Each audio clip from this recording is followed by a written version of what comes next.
In today's gospel, Jesus promises, "I will ask the Father, and he will give you another advocate to be with you always, the Spirit of truth." This is in preparation for the coming of the Holy Spirit on Pentecost, which we'll celebrate in a couple weeks. The theme of the Holy Spirit already coming through our readings. It's mentioned in actually all three readings today. Ever since we chose our parishes, our family parishes, to be dedicated to the Holy Spirit as the Holy Spirit Catholic parishes, I've been wanting to give a homily series on the role of the Holy Spirit. In fact, I've been slowly writing a series for a long time now. I've had some of it done for almost, more than 2 years. But never having found a perfect time before this, as I was reading through our readings, felt moved by the Spirit just got to begin. Even if the series will probably be interrupted a few times by other things that are on the horizon that are going to happen. And even if each of our parishes aren't going to be able to hear every single one of the homilies, since Father Will and I switch back and forth. But even with those limitations, I record all my homilies, so you'll be able to hear them through the find it through the website. I just need to start. I've waited too long already because we need to grow in our openness to the work of the Holy Spirit in our lives.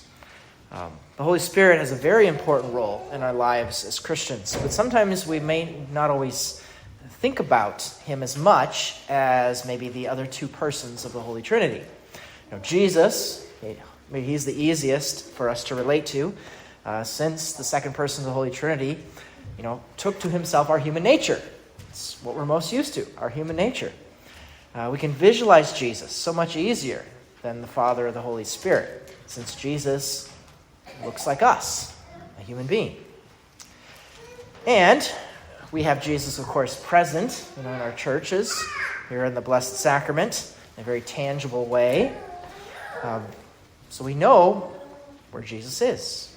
He's right here with us, in our churches, in our tabernacles, in the monstrance, whenever we have Eucharistic adoration. The Father, too, might also be a little bit easier than the Holy Spirit because, our very first prayer, we tend to learn is the Lord's Prayer, the Our Father. That's how we learn to address God. And we also experience all of our earthly fathers, too. And that can give us a starting point from which to understand how God is Father as well. But what about the Holy Spirit? How do we relate to a spirit? Spirit, by its very definition, is not something that's visible or part of the physical part of our world. We live in a very scientific and materialistic society, and so we might be tempted to think that if we can't directly see spiritual things, then maybe spirit is somehow, less real, or maybe even just made up or imaginary. But that's not the case. The spiritual realm is just as real as the physical realm. And so is the Holy Spirit. God's given us a few symbols by which we can help visualize the Holy Spirit. And in fact, if you look at the logo that we have for our parishes, which you can see every single week on the front of the bulletin, that helps us to visualize those three main symbols. The first is that of the dove. The image of a dove is a sign of both salvation and peace. In the Old Testament, it was a dove that signaled the end of the flood, coming back with the branch to point out that the waters had receded. They were saved by the waters, and then peace was returned to the land. Jump ahead to when Jesus was baptized. It says that the heavens were opened and the Holy Spirit descended upon him in the form of the dove. The waters of baptism, just like the waters of the flood, were meant to cleanse and save us from original sin, bringing God's peace back into our soul. The second image of the Holy Spirit that's used in the Scriptures is that of fire. Fire is a symbol of God's loving presence. In the Old Testament, God made covenant with Abraham in the form of a burning torch. He spoke to Moses through the burning bush. He guided the Israelites out of Egypt at night with the pillar of fire. He sent down fire to consume the sacrifice that was offered by Elijah. Then when the Holy Spirit descended upon the disciples at Pentecost, he did so as tongues of fire over each of their heads. That's why Jesus would say, I've come to set the earth on fire. The fire of the Holy Spirit. The image of fire represents God's glory shining brightly, as well as the intensity of his love that he has, that burns away our impurities and inflames us with his life. So dove, fire, and then the third image is that of wind. Wind represents the invisible movement of the Holy Spirit. In the Old Testament, a mighty wind moved across the waters of creation. And then God blew also into the first man and woman the breath of life. Elijah, on the side of the mountain, recognized God's presence through the still small whisper of the wind.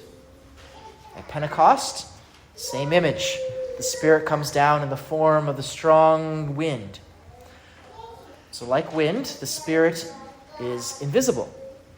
But we can, of course, see the effects of wind around us, on what it blows. See the trees moving. And it's the same way with the Holy Spirit. We cannot see the Spirit directly, but we can see the effects, the fruits that the Holy Spirit produces within us.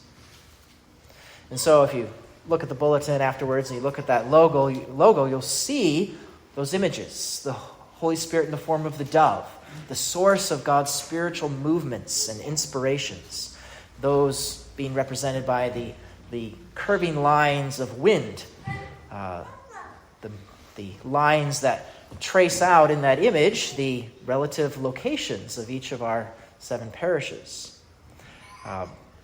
Just as we're used to experiencing the natural wind blow across all of our areas, so too we call upon the Holy Spirit's supernatural wind to blow across our communities, to guide us by his inspirations.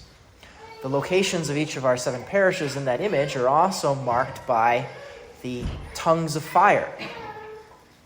The Spirit comes to rest upon each of us. There's 7 tongues in that image, one for each of our parishes, but even more important, represents the 7 gifts of the Holy Spirit. Wisdom, understanding, counsel, fortitude, knowledge, piety, and fear of the Lord. We'll talk more about those in another homily in this series. The purpose of the series, and in consecrating our whole parish family to the Holy Spirit, is so that all of us can grow in a loving and constant cooperation with the Holy Spirit's divine influence. As we'll learn, the Holy Spirit's work is the reproduction of Jesus Christ in each of our souls. So we implore, come,